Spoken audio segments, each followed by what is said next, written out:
नमस्कार दोस्तों, आपके सत्य पुरातन चैनल में हार्दिक स्वागत है। अभी अभी एक न्यूज आ रही है, चाइना ने एलएसी पे अपने युद्धक टैंक, लड़ाकू टैंक खड़े कर दिए। बहुत सारे टैंक को उसने एलएसी पे लगा रखे हैं। तो ये जो चाइना जो कर रहा है, ये क्या कर रहा है? ये उकसाने का काम कर रहा है हिंदुस्तान को, और ये कुछ कर भी नहीं सकता है उकसाने के सिवा। और ये दिखाना चाह रहा है, वो अपनी मसल्स पावर को अपना वो दिखाना चाह रहा है, देखो मैं क्या कर सकता हूँ। तो मैं भारत सरकार से यही आग्रह करूँगा कि आप जैसे पहले अलर्ट थे पिछले साल 2020 में, वैसे ही चाइना के प्रति हमेशा अलर्ट रहे, क्योंकि वो पाकिस्तान से भी बड़ा दुश्मन है। वो ऐसा दुश्मन है, वो कभी भी पीठ पे छुरा घोंप सकता है। उसका कोई ठिकाना नहीं है, उसका कोई तौर तरीका नहीं है। वो पीठ में छुरा घोंपने वाला देश है। वो देश किसी का नहीं है। वो सबके साथ बिजनेस करता है और बिजनेस डील करता है, बस उसका यही काम है। और वो गिदर भभकी दिखाता है लड़ने का। हाँ, लेकिन 1962 में भी ऐसा ही धोखा उसने किया था। पहले आया, बोला हिंदी चीनी भाई भाई, हिंदी चीनी भाई भाई।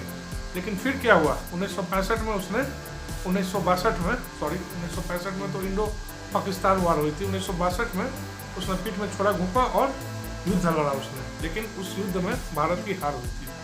तो भारत सरकार को हमेशा अलर्ट रहने की जरूरत है इस नापाक, नासूर, बदमाश, चालाक देश से। ये देश बहुत ही चालाक है। ये अपने चालाकी के लिए, अपने फायदे के लिए और अपने बिजनेस के लिए ये कुछ भी कर सकता है।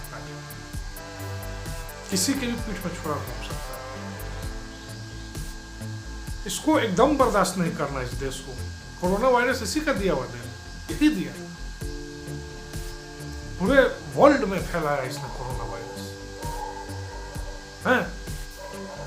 और वायरस फैला के चुप्पी लगा के बैठ गया इसका राष्ट्रपति king pin, corona king pin. ये जो कोरोना किंग पिन है ना, ये चुप्पी लगा के बैठ गया। तो आज तक उस कोरोना किंग पिन का मुंह से एक लफ्ज तक नहीं निकला है। सारे देश में मौत बांट करके चुपचाप बैठा हुआ है ये।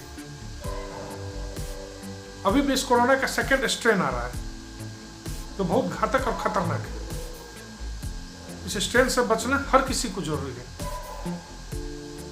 अगर इस स्ट्रेन से नहीं बचेंगे तो इसमें लोगों की आंखें अंधे हो जाती हैं और किडनी फेल हो जा रही है, जो ब्रिटेन में चल पड़ा है अभी। और ब्रिटेन में अभी लॉकडाउन भी लगा हुआ है। ब्रिटेन के प्रधानमंत्री बोरिस जॉनसन, जो 26 जनवरी को गणतंत्र दिवस पे आने वाले थे भारत, अतिथि के रूप में चीफ गेस्ट थे, उनका दौरा भी कैंसिल हो चुका है इसी कोरोना के चलते, कोरोना के सेकेंड स्ट्रेन के चलते। ये काफी खतरनाक वायरस है। और जिनपिंग तुम सुन लो, sorry king pin, corona king pin तुम सुन लो, अगर हिंदुस्तान के खिलाफ तुम कुछ भी करोगे, अपने कितने भी टैंक लगा लो, कितने भी मिसाइलें लगा लो, कितने भी युद्धक विमान लगा लो, यहाँ के जो लोग हैं ना, इतने मजबूत है ना, तुम ऐसे ही पटक पटक के मारेंगे, अथवा चीर फाड़ कर देंगे, ऑपरेशन कर देंगे तुम्हारा। समझ गए ना किंग पिन? तो युद्धक लड़ाकू विमान लगाने से कुछ नहीं होने वाला। और जो तुम साजिश रच रहे हो ना, धीरे धीरे अपने सैनिकों की जो संख्या एलएसी तो बढ़ा रहे हो है, तो वो संख्या बढ़ाओगे ना, तो तुम्हारे 10 सैनिक पे हमारे 1 सैनिक भारी पड़ेंगे। ये भी जान लो। मैं हम लोगों के 1 सैनिक जो है, एक वीर जवान जो है हम लोगों के, वो तुम्हारे 10 से 20 सैनिक के ऊपर भारी हैं और वो टूट पड़ेंगे। तो ये जो तुम अगर ख्वाब पाल के रखे हो कि हिंदुस्तान के ऊपर आक्रमण करेंगे, युद्ध करेंगे और जीत जाएंगे युद्ध, तो ये अब पॉसिबल नहीं है। इस ख्वाब को तुम भूल जाओ और छोड़ दो। मैं भारत सरकार से भी निवेदन करूँ कि इस चीज़ पर एकदम आप सतर्क रहें। इस चाइना दुष्ट देश और चालाक देश पे, जो दुष्टता की पराकाष्ठा करता है, इसके ऊपर एकदम नज़र बनाए रखें। धन्यवाद।